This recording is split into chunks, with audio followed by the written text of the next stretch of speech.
With strangers, it's better not to make contact. That's what my mom always told me when I was younger. I never really understood why, until I was 17. It was a late afternoon in early autumn. The air was crisp, carrying the earthy scent of fallen leaves.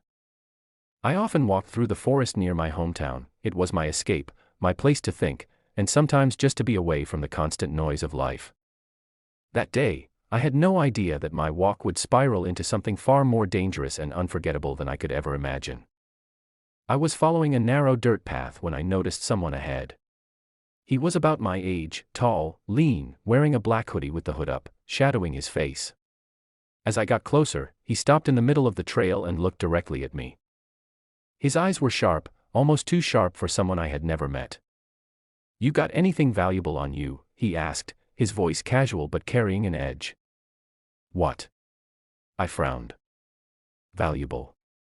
Money, phone, anything," he repeated, stepping closer. I took a step back. "Dude, I don't even know you." He tilted his head. "Mind if I come to your place?" That set every alarm bell in my head ringing. "No. And I think you should move." His lips curled into a smirk. "Or what?" Before I could react, he lunged at me. His hands were on my shoulders, pushing me back. I stumbled, but adrenaline surged through me. We grappled, shoving each other against the trees. He tried to pin me, but I managed to twist out of his grip and shove him hard. He hit the ground with a grunt. I stepped forward, pressing him down, my knee on his chest. His eyes widened, and for a second, I thought I saw fear in them. "Stay down," I warned, my voice shaking. But then something strange happened. He laughed. Not a normal laugh, but a quiet, unnerving chuckle. I didn't wait to find out why. I pushed away from him and ran. For the next few days, I avoided the forest. I told myself it was better to stay out until I was sure he was gone. But 1 week later, I went back. I missed the stillness, the way the sunlight cut through the trees. I convinced myself he wouldn't be there. That day, the forest felt different. Quieter. As I was walking, something caught my eye, a small bundle of dirt half covered by leaves. Curious, I crouched down and brushed away the leaves. My heart skipped. Inside a worn, muddy plastic bag was a thick roll of $100 bills. I counted quickly. $1,000. I looked around instinctively. No one was there, or so I thought. I stuffed the money into my backpack, my pulse racing. Then I heard footsteps. It was him. He was leaning casually against a tree, arms crossed, watching me like a predator sizing up its prey. "Find something nice?" he asked. My throat tightened. "Just trash," I lied. His eyes dropped to my backpack. "Doesn't look like trash." I zipped it up fast.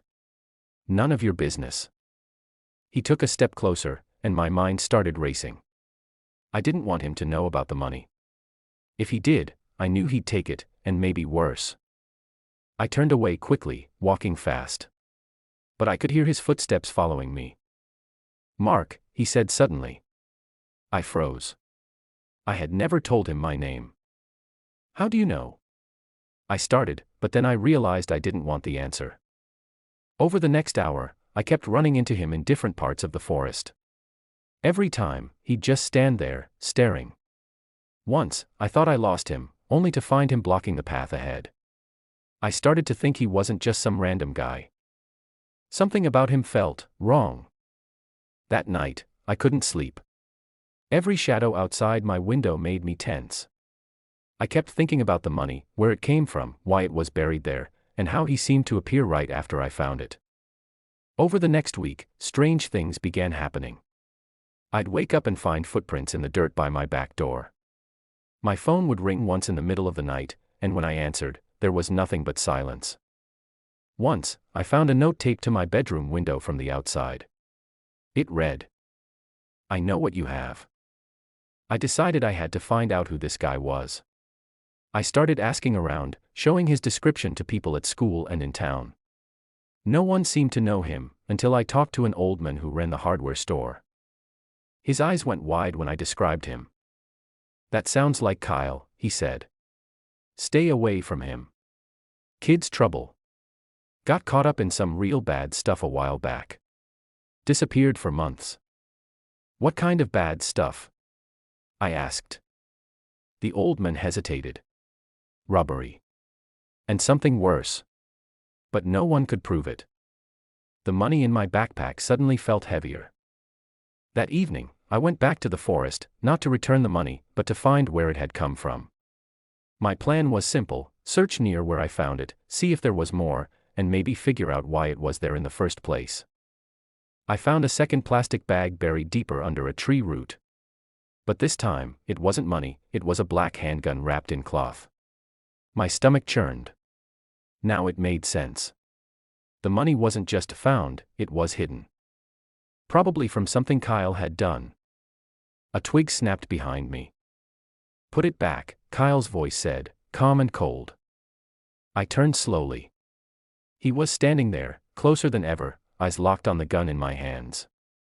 You don't want to get involved, he said. I didn't know what came over me, but I shoved the gun into my backpack and ran.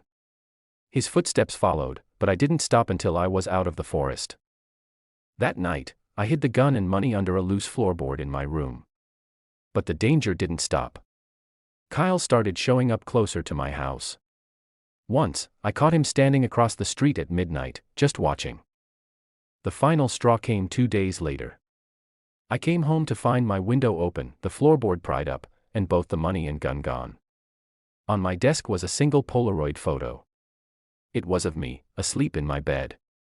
On the back, in messy handwriting, "Now you're involved."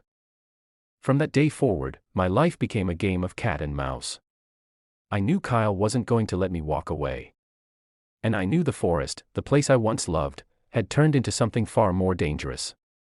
Every time I went back, I wondered if it would be the last time I ever came out. And deep down, I knew one thing. With strangers, it's better not to make contact.